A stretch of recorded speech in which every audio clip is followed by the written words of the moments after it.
I would like to ask a question and add to this, that you've got all the zones, and within the plan there seem to be some really good recommendations, but right at the start of the management plan there's the statement that every effort will be made not to enter areas that have over 10 trees per acre over 30 inches diameter.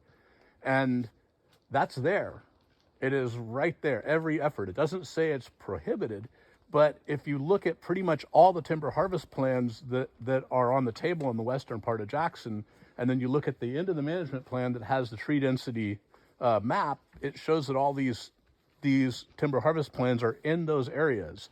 So this is not what the JAG agreed on. This is, the question is that if you're trying to develop older forest, wouldn't that be one recommendation? Wouldn't that be something you'd go for? It's okay. So I believe, to the extent that that exists, I believe that's in the interim guidelines. So that interim period, did I cover that for you guys? It is complicated. That interim period was a 3-year review. And at that point, we did have restrictions. We had to increase the quadratic mean diameter. We had to do, I think, basically single tree selection. So it imposed a very conservative, homogeneous prescription across the landscape for that 3-year period during the time the JAG was working. This is in the 2016 management plan. Okay, well, why don't you show me, I've got it with me at a break. You can show me the page and I'll Page tell you 3. what I think. And where it came from, I think. The interim guidelines are interspersed throughout the entire management plan.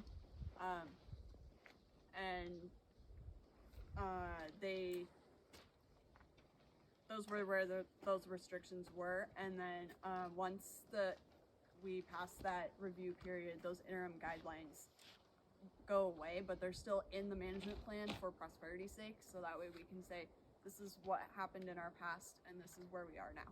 That's not clarified in the plan. It just says every effort will be made. It doesn't have a timeline.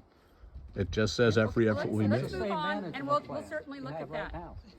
Because that would be an editing error. So, Oh, man. you can mock me, but I'm up here trying to explain to you. So, And the editing error she's